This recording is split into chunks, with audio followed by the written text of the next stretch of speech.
Hello everybody and welcome to this video. So in this one I'm going to do a mixed deconstruction of SnowFall by Black Coyote.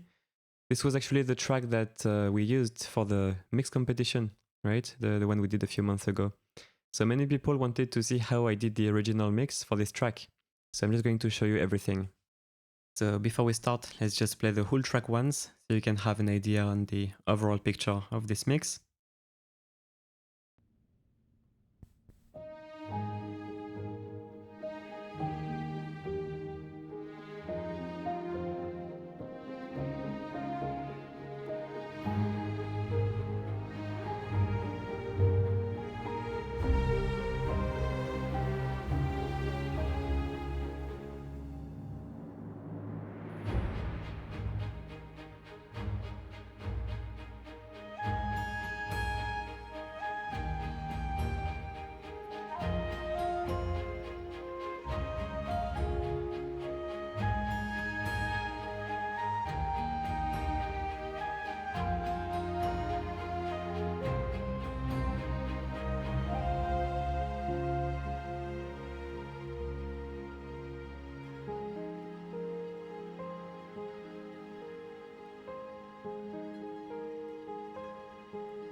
Alright. So before we dive into the individual tracks, I just want to mention that of course I did lots of little level changes and adjustments. So +3 on the basses and 2 on the... But it's all, it all depends on the EQs you put, if you gain compensate on the EQs. So this is all done by ear. I can't really, give guidelines or spend too much time on this because it's not really practical. It's just based on what I'm hearing. So I'm going to be mostly focusing on the plugins that I put. But of course, balance is very important. So if you don't have the right balance between the different stems, it's not going to sound good. So just keep that in mind. And you can always look at the little level boosts I did here or the clip gain boosts I did on the individual clips. Okay. So if we just take a look at the strings, let's start with the bass. So I have just a bit of a mid cut here, nothing special. Then this plugin is adding a lot of highs actually. It's a lot brighter with it. It's like it kind of adds this air, you know, this extra little airiness to the strings.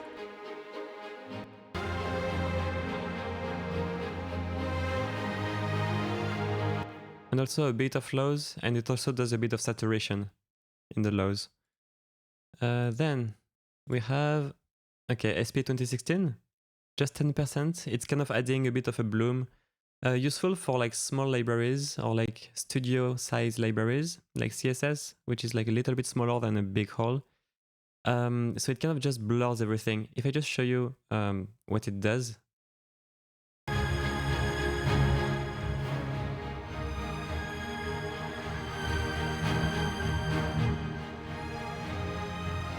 So it's kind of delayed. You know, it kind of creates a bit of a bloom that comes after the original signal. So it's a bit of a smear, I would say, of the original signal, making the strings feel bigger than what they actually are. It's actually a pretty short reverb, under 1 second, but quite smooth and, you know, flat, and it just kind of blurs the definition, making the strings feel bigger. Then I have my plugin, Romoidener. Very important, this one, because it kind of brings back the width. I mean, I'm going to explain afterwards my setup with Panbox and Romoidener. But basically, Romoidener is able to kind of bring back room coherence when you pan stuff. Because the main issue when you pan libraries is that you kind of isolate the room as well, because these libraries are already wet, right? So if you pan a violin library that's already wet to the left, you're going to pan the room as well. And it might feel a bit narrow and weird sometimes. So Romoidener kind of brings back some coherence by creating reflections on the opposite side, right? So I'm going to show you later with the panels. But yeah, this is what it does. So it's quite subtle.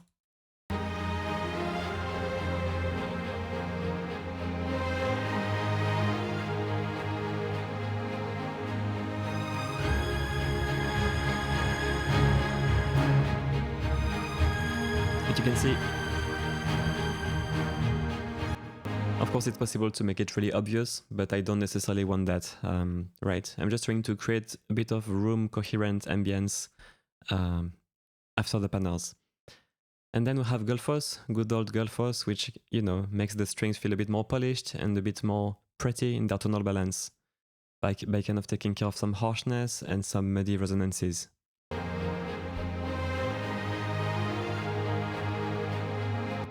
And then finally, my trusty old VSS3 Send, which is actually 2 reverbs. It's basically 2 reverbs in parallel. So I have VSS3, of course, 2.3 seconds. It's my main preset here. And then Cinematic Rooms, 2.3 as well. So I just have these 2 reverbs layered in parallel with a bit of a filter afterwards to make sure it's not muddy in the bass. And yeah, this is how I get my reverb. Just 1 send minus 7 dB.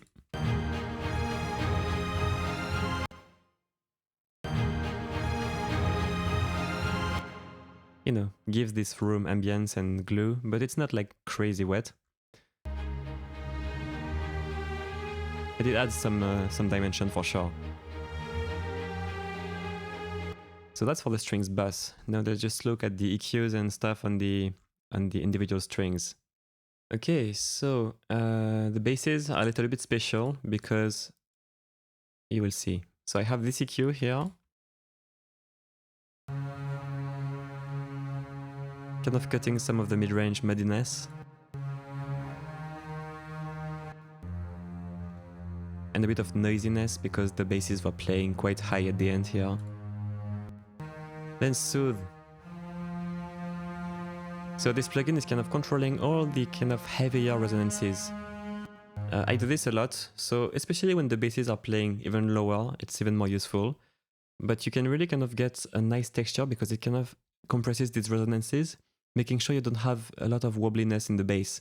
So it creates a more powerful kind of modern low end to control the kind of the random resonances, right? Now, of course, if you have a huge dynamic range where basses are supposed to be very loud and very quiet, you need to be careful that you're not kind of smashing your crescendos with this. But if it's like a kind of same velocity all the time, you know, kind of sustained thing, you can have some random wobbliness due to, you know, inconsistencies of the room or the players or just like phasing. And this brings back some solidity in the bass. Then a little bit of panning with my plugin Panbox, so just to create more stereo field. Pacific in particular is quite a centered library, so it was useful to achieve more panning. So I mainly use SmartPan, which is like a bit of a special algorithm to kind of retain more room as I pan instruments. If you want more info about these plugins, my plugins, more info in the description. But yeah, this is enough a realistic panel that preserves more stereo field.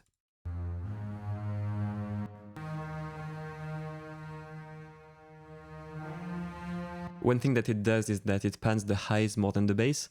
I don't want my sub on the right ear only. It doesn't really make sense because bass is not directional. So it's panning the mids and highs gradually more than the bass. And there is also some mid-side trickery with a smart pan, but yeah. So just that, and then one more final EQ. Things were getting a little bit wide in the bass, so I just cut some side signal. This is very kind of situational, you don't have to do this. But I just felt like it was getting a little bit wide.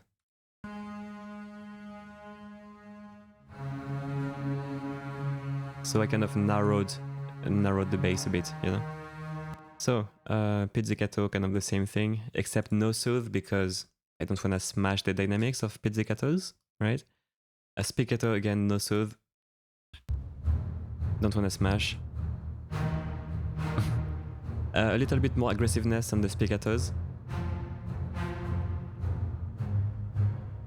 Same thing otherwise. Yep.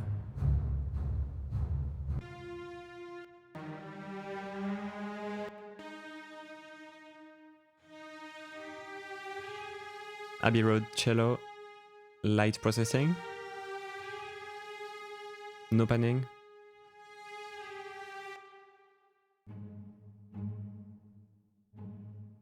Very simple on these, just a little bit of panning.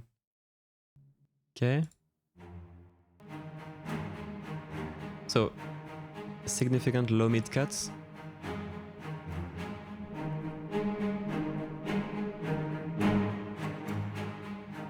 So the idea is that I had a lot of stuff building up in the mid-range, so I had to cut the mid-range to create clarity. In general, for orchestral music, you will notice that orchestral music has a lot of mid-range cuts. And it's often necessary in order to achieve a modern sound because you have so many instruments fighting for the mid-range. Now it's about where to cut it so you don't really ruin the tone and you create a nice texture, right? It might feel very drastic, especially in solo, but it does work in context.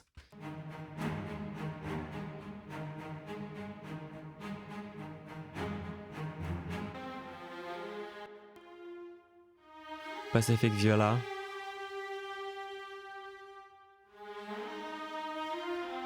Some dynamic EQ here because the viola was getting a little bit resonant sometimes, but not always. So I wanted to tame this resonance when it happened.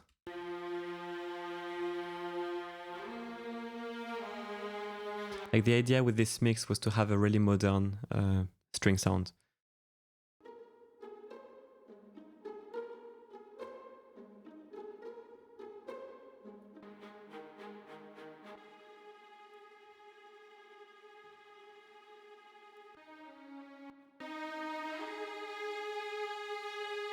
Cutting some harshness. Very common on strings to have harshness around 2 or 3K. Panning to the left with smart pan. Abbey Road. Kind of light EQ. Abbey Road already sounds great. Tone-wise, at least.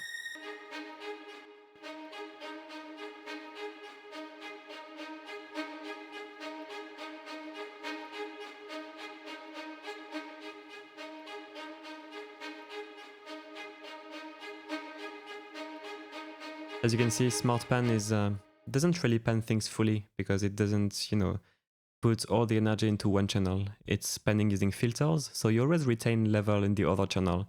You can't really like hard pan something with smart pan. Okay. So that's about it. We have a very quiet kind of trail as well. Let's see. Yeah, it's almost inaudible.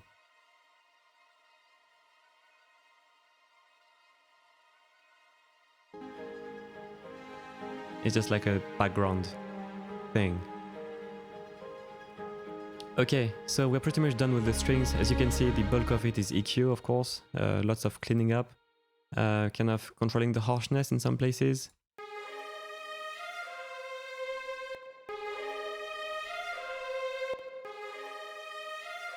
Just giving us this silky sound in the high mids and controlling the mid-range build-up. And that's how we get a really nice modern string sound. It's quite a processed sound, but that's the goal with this mix.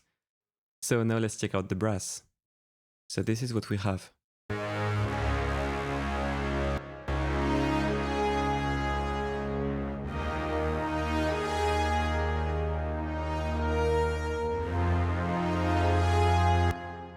So on the bass here, because it's all sustained brass, I just wanted to achieve maximum consistency to have a really modern sound. So again, same trick, same idea.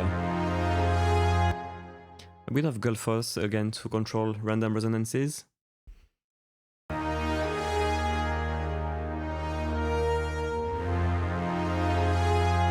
I wouldn't use that much Gullfoss nowadays, especially on like film score type stuff.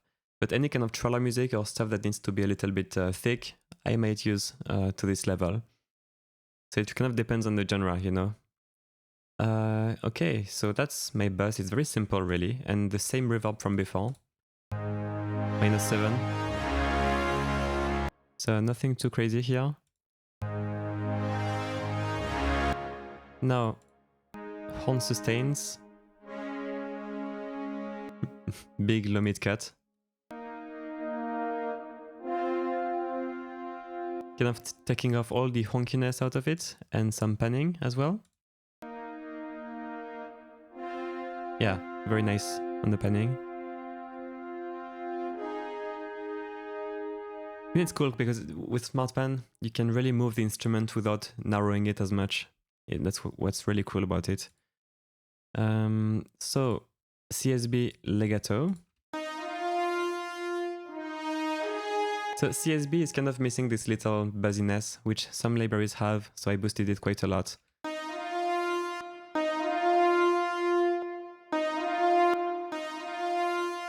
Yeah, it's a bit quieter with the EQ, because of course I didn't level compensate in the EQ, but the tone is a lot more, you know, bright and aggressive in a way.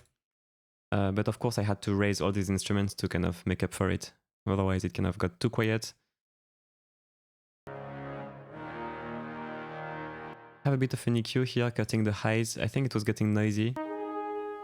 Yeah, with the low dynamic, basically, the low dynamic moments, this boost was kind of bringing up some noise as well. So I put one more EQ, cutting the noise again. You can see like the preamp noise, you know. So this. Again, lots of honkiness cuts.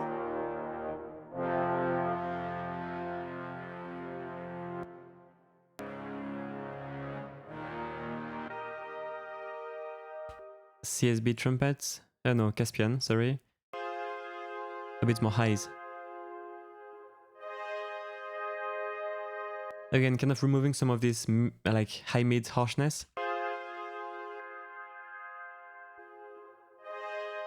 Reshaping the tone so that it feels a little bit more nicer, you know, a bit brighter.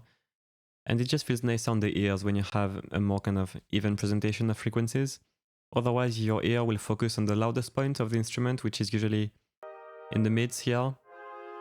So in that case, your ear is going to just focus on a kind of narrow range of frequencies, and it feels a little bit ugly, you know? So just kind of, it looks like a lot of EQ, but it's just kind of raising the balance. It's just kind of bringing back the balance. Basically, like the sound is kind of quiet in the highs anyway. So even though it's a big boost, it's not like I have a lot of highs after this. It's still not a lot of hyper high highs. It's just a little bit higher because it was really low before, you know? So don't look at the curve and think, oh, that's a big curve. It depends on the level of the individual frequencies pre-EQ. There's almost nothing here on the top, right? So it's not doing that much actually. Okay. So the tuba. So tubas are interesting because tubas have lots of mids by default, but not a lot of sub. It's hard for a natural instrument to produce a lot of sub. It takes a lot of energy, right? So just naturally the tuba won't have a massive sub. It will have massive mids. So, but it's actually there, the sub is there, it's just not hyper loud. So I like to enhance the sub to get really a nice bottom for the brass section. And cut these mids a bit because they can be a bit cloudy and take the range of the horns. See, without the EQ here, it's gonna take a lot more space, which I want for the horns. So that's that. One more low mid cut. Well, that's a lot of cuts. And a bit on the right, but again, it's not really affecting the sub, it's mostly panning the higher frequencies. So this is for the brass. Quite simple, really. EQ and panning. And of course, this little dynamic thing with Soothe, which I love doing on the bass nowadays. Okay, so let's check out the flute.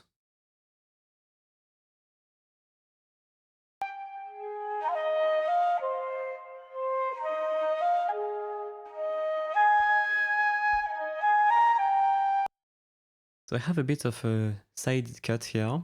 So this is kind of narrowing the flute a bit in the mids, but also widening it in the highs.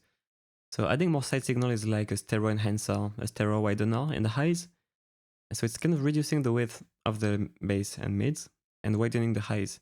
And the main reason I did that is that at the end I have my plugin room widener, which added a nice stereo field, but I felt like it was getting a little bit too wide in the bass. Not the highs, but the bass.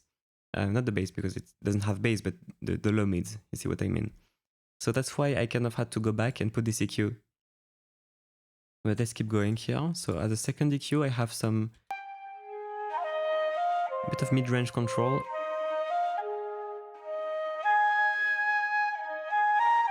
A bit of air, extra kind of high frequency air. Now you can see that in the performance, it's a little bit inconsistent. Certain notes are very loud, others are very quiet. So I'm trying to even out the dynamics of the performance with this compressor here. Ratio of 4, but kind of soft knee.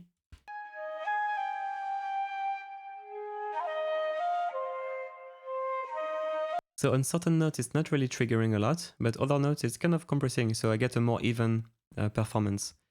And Gullfoss to kind of even out the frequency spectrum.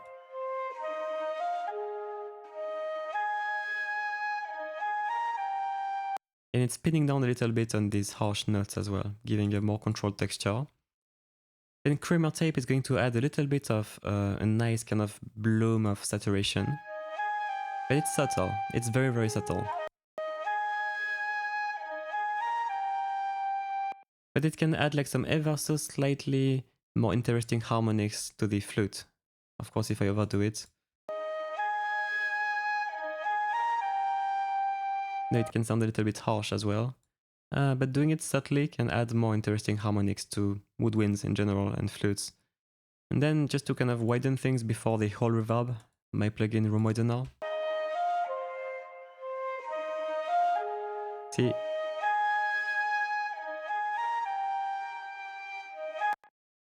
It adds a very nice kind of 3D aspect to the flute. And then after that, my whole reverb for tail. At about 0 dB, so it's quite wet. Okay, so that's for the flute. And then we have this other flute.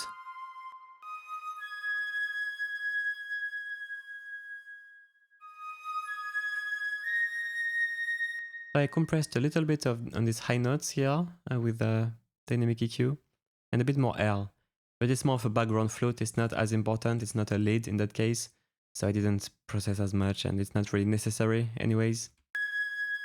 I just still control these high notes because they were a little bit too loud, right? A bunch of reverb, a bit less than the other flutes. But yeah.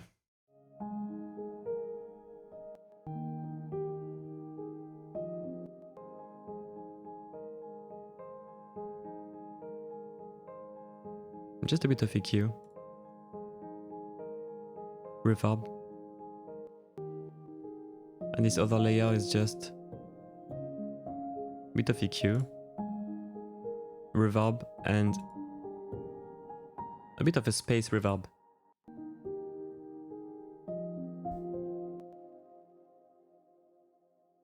It's Valhalla Supermassive.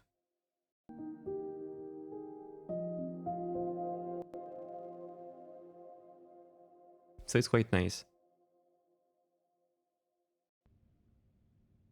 So room tone is just basically, it's very quiet. It's just like, you know, kind of ambient sound of a hall.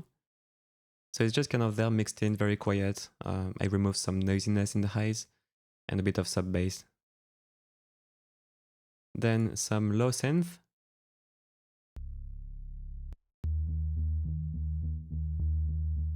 So this is quite common to kind of have a synth behind an orchestra, especially low synth bass lines to kind of reinforce the orchestra low end. So here it's just doing just that, you know, a little bit of EQ. I felt it was a little bit too wide and unfocused in the sub, so I got some side signal there.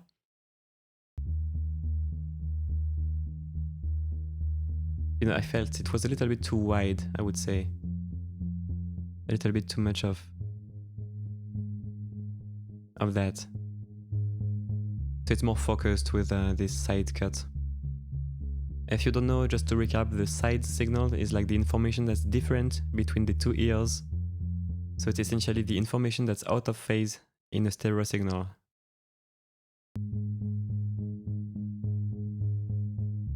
A bit of a compressor. The goal of this is just to even out these little moments where it's a bit more resonant, you know, you can see in the waveform, it gets a bit resonant, then it's a bit quieter. And I really want this bass line to be solid and predictable and at the same loudness all the time. So it's doing just a bit to help even things out. Bit of automation here, just for a specific moment.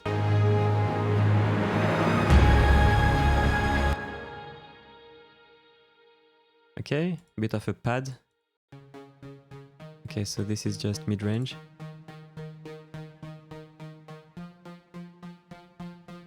Bit of saturation. More saturation.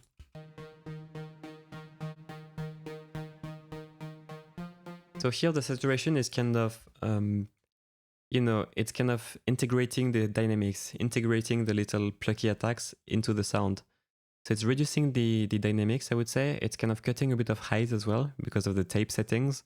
And it just makes the sound a little bit less disconnected feeling in the context of the whole mix. Meaning that in the context of a whole mix, it will feel a bit less like tick, tick, tick, tick with these kind of sharp highs, but it's going to feel a bit more glued and it's not going to poke as much because of these plugins.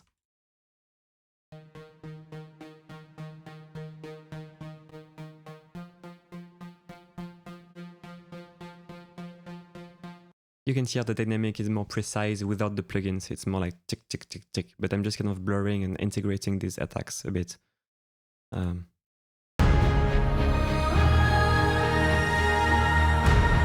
mean, you can't really hear that in context. It's not a huge difference. It's just more of a thing I did. Okay, then we have some guitars.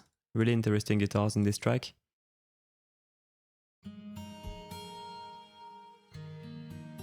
It was a bit sharp by default.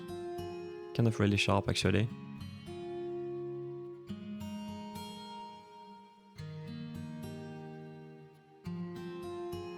A bit of compression. But it's a bit quiet.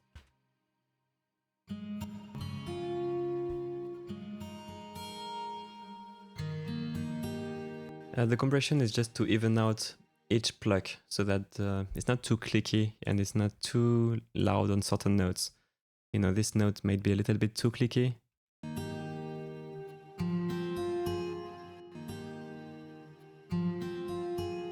A bit loud and clicky, and the compressor is just kind of integrating all that in the mix.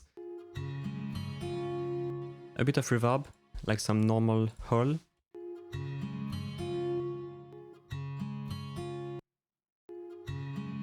And then a bit of the space reverb from before. Right? So guitar pings. Let me bring back the level of this, otherwise. Okay.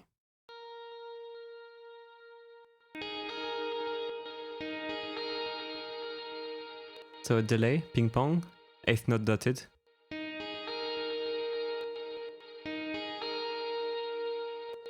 And then a bit of EQ. Nothing too crazy, and same idea with the reverbs. So here I'm using my plugin again to do some Haas effects. So the Haas effect is basically delaying just one side of the stereo signal, and it kind of creates a really wide image because it fully decorrelates the signal. So whatever information was identical between the two ears, between the left and the right, because you delay the right by a set amount of milliseconds, or the left, you can choose which side you delay, it's going to fully decorrelate anything that was in phase. So it creates a very wide, interesting texture that might not work for really important sounds like a main violin or orchestra, but for certain pad and background textures or shakers, it can create an interesting kind of width to the sound. So let me just pull it up so you can hear better. Okay.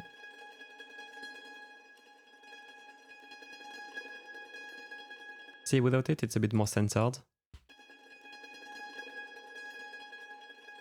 It just kind of puts everything on the edges a little bit, and it's kind of cool. Okay, and then just a bit of EQ, cutting any sub, but there is not much sub. And a bit of reverb as well. And then we have these guitars. So just cutting some low mids, as guitars can get quickly a bit muddy. And I have basses anyways, I have double basses, I have a bunch of stuff taking care of the bass, you know. So I didn't want the guitar low mids to kind of be overpowering, you know.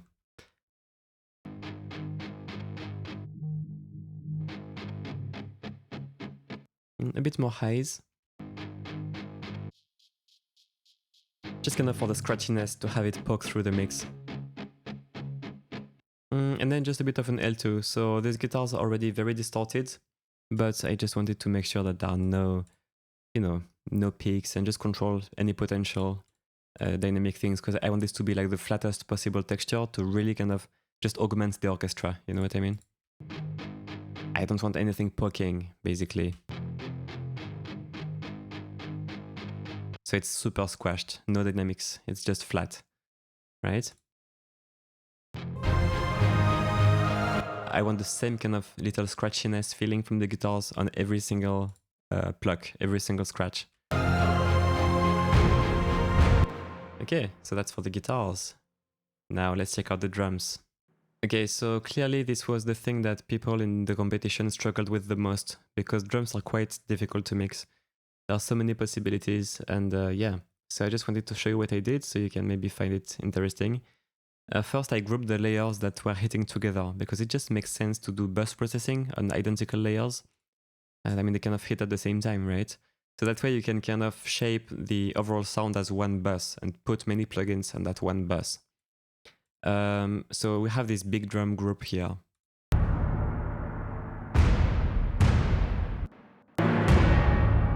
So first I have an L2 on the bus, just catching a bit of transients, but it's doing very little. I'm just kind of preparing the sound here by cutting any potential spike that might be the result of the addition of all these tracks together. I just want to prepare a bass that's very consistent. As you can see, some of the hits were louder than others, right? But I just kind of wanted them to all feel the same in terms of impact, so I kind of prepared them with that. And then this plugin here is just cutting some highs, but not during the transients. It's kind of cutting some highs in the tail. And the reason for that is that there was a bit of a noise happening in these drums, like a bit crushing noise saturation. And it was getting too loud with the compression I have later on. So this is just more of like a fixing thing, right?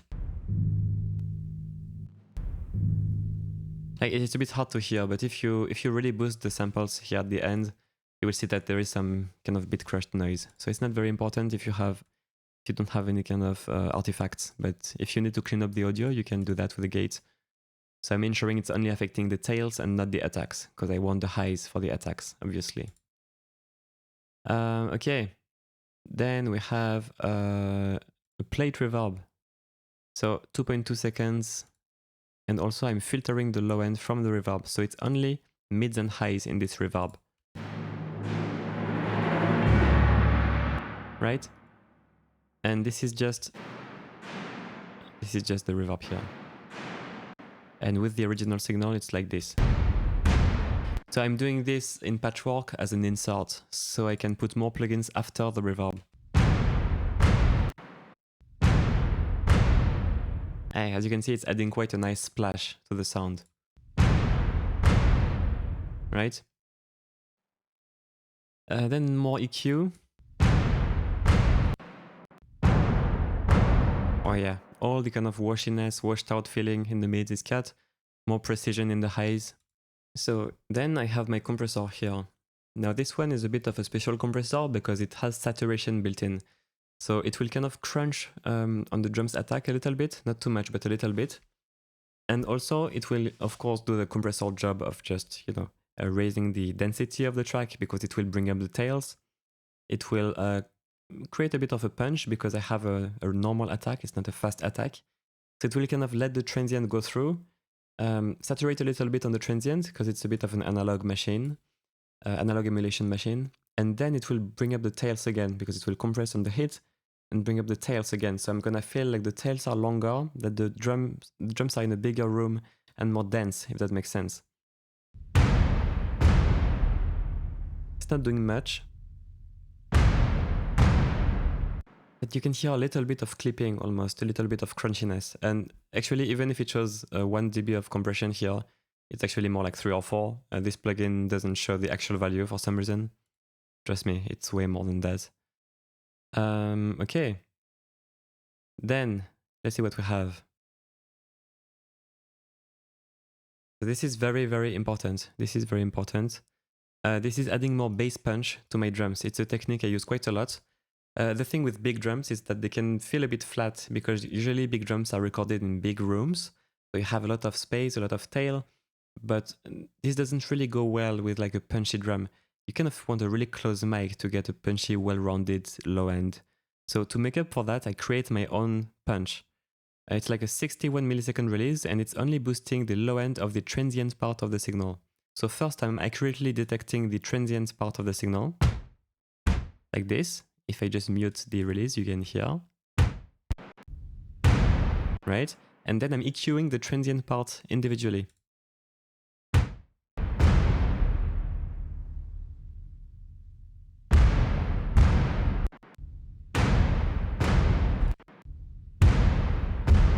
You can feel the difference that it makes, right? So it's creating a bigger kind of bass bump every time I have a drum. Okay, then I was feeling like it's a bit too clicky. So I'm multi-band limiting some of the transients because they feel a bit clicky. And then just one more little EQ. So quite a long chain, but yeah, it's not even done actually. Then I have a parallel send, so I'm just sending a copy of this signal. So after all of these plugins, I'm sending a copy to this track right below. And this track has a big kind of squashy compressor, like a huge distorted, squashed compressor. Reducing a bit of highs afterwards. But this is what it sounds like. Hold on.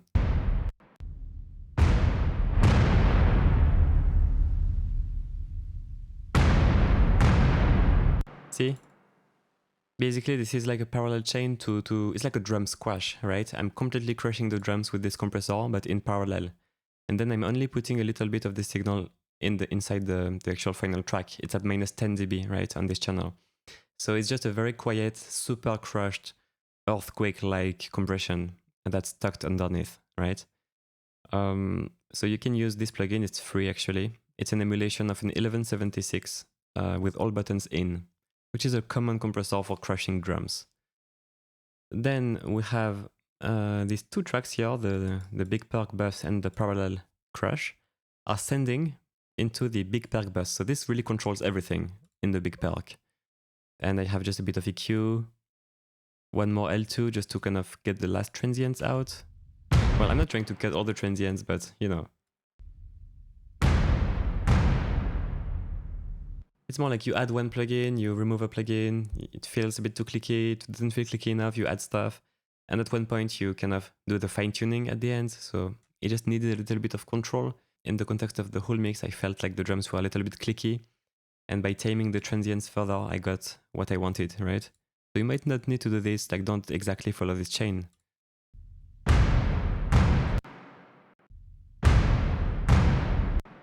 Doesn't make a huge difference, but in context it makes the drum a bit fatter, you know? And then just my automations to automate the level of the drums based on what's going on. Very subtle automations. So that's for this big bass. Quite a lot of plugins. Actually, I have more plugins on the individual things. Oh yeah, and panning as well, right? So a surdos on the left with this EQ. These, the bombos, this EQ. And a bit on the... oh, actually I has panned them. Okay. So I did the has trick I showed before just to create a bit of a white texture, but it's not like the most important drum layer. I would never do the has on the whole bass, right? Here I'm just trying to create a spread with the drums, but keep in mind that you want your main important drums to be focused and center. This is just like a secondary drum, right? Then I have... oh yeah, this on the right. So this is like the echo to the surdos on the right. This EQ here, just removing a bit of mud, like filtering certain frequencies. And the main low one is of course centered, and it's this one. So, you know.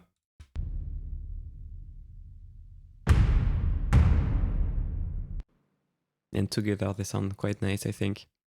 So keep in mind, this is like individual kind of polishing and panning just to kind of get the drum bed really nice and wide. And then I'm doing most of the processing on the bass. Also, the reason I'm able to pan them differently is because I do have left and right duplicates of kind of the same hits. So I'm able to create a white texture. If you just had like several hits at different times, pan left and right, it might sound nice, but it's a bit risky because like if you have percussion in just the left ear and then just the right ear, you know, be careful with that. But here, because they're all hitting at the same time, I could do these tricks here. Okay, so let's check out the rest of the percussion. Okay, so these are a little bit more boring, but let's see. Low booms, no processing. I just muted the low boom here, I guess. Celeste. Just reverb on it. I don't know why it's in percussion, but it is in percussion. Technically, I guess it's percussion. Yeah. I mean, yeah, it's percussion, I guess. Bit of compression to get more decay out of the tubular bell, and reverb quite a lot.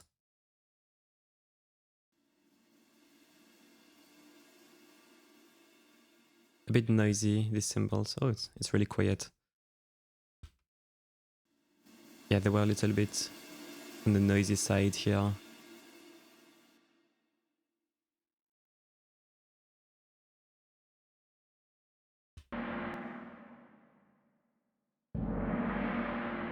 Bit of a muddy resonance here.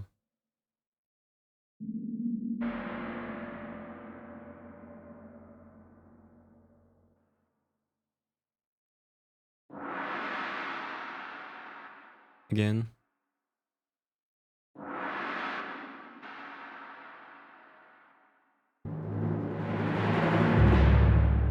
So timpani.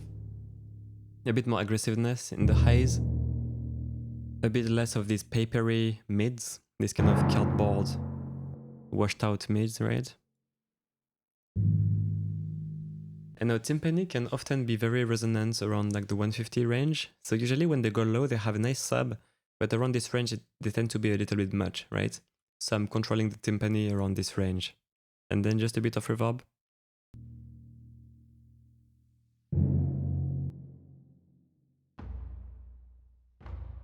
And these ones are really quiet drums.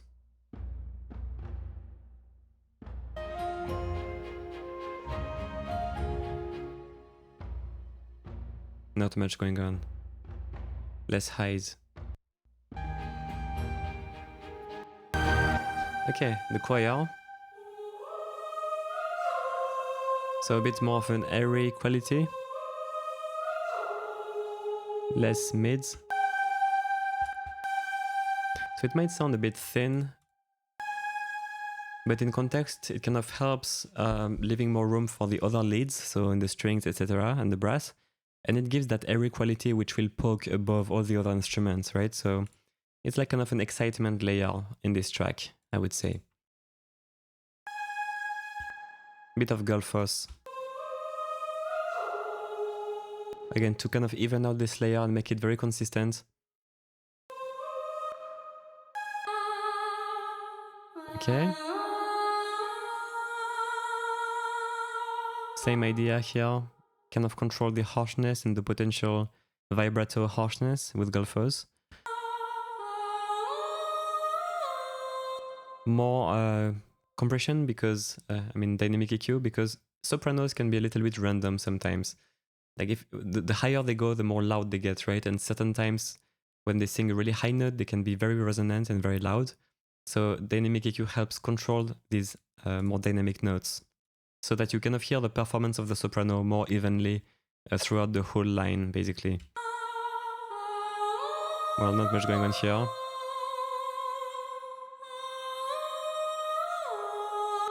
And just more compression here, more dynamic EQ. Well, I really squashed this track, like lots of things are really squashed. But you know, it's kind of the style. If you want a really kind of pushed, polished, kind of modern thing, modern hybrid thing, you kind of have to cut a lot of mids, control the resonances quite a lot, and that's how you get this consistency. If you want a bit more of a natural sound, you can stick to just more standard EQing, reverb, and do a bit less of these tonal balance cuts, you know? I mean, these dynamic EQ things and stuff like that, and soothe. If you push soothe too much, it can sound a little bit artificial, especially in the highs. In the bass, it doesn't really sound artificial, but of course, if you overdo it, you will hear it, you know. But yeah, that's the idea, guys, for this track. You know, a really kind of modern, controlled orchestral texture. And I hope you found this interesting. So guys, if you have any questions in the comments, I will try to answer them. So yeah, feel free to ask anything. And I hope you enjoyed that, and I will see you guys later. Bye-bye.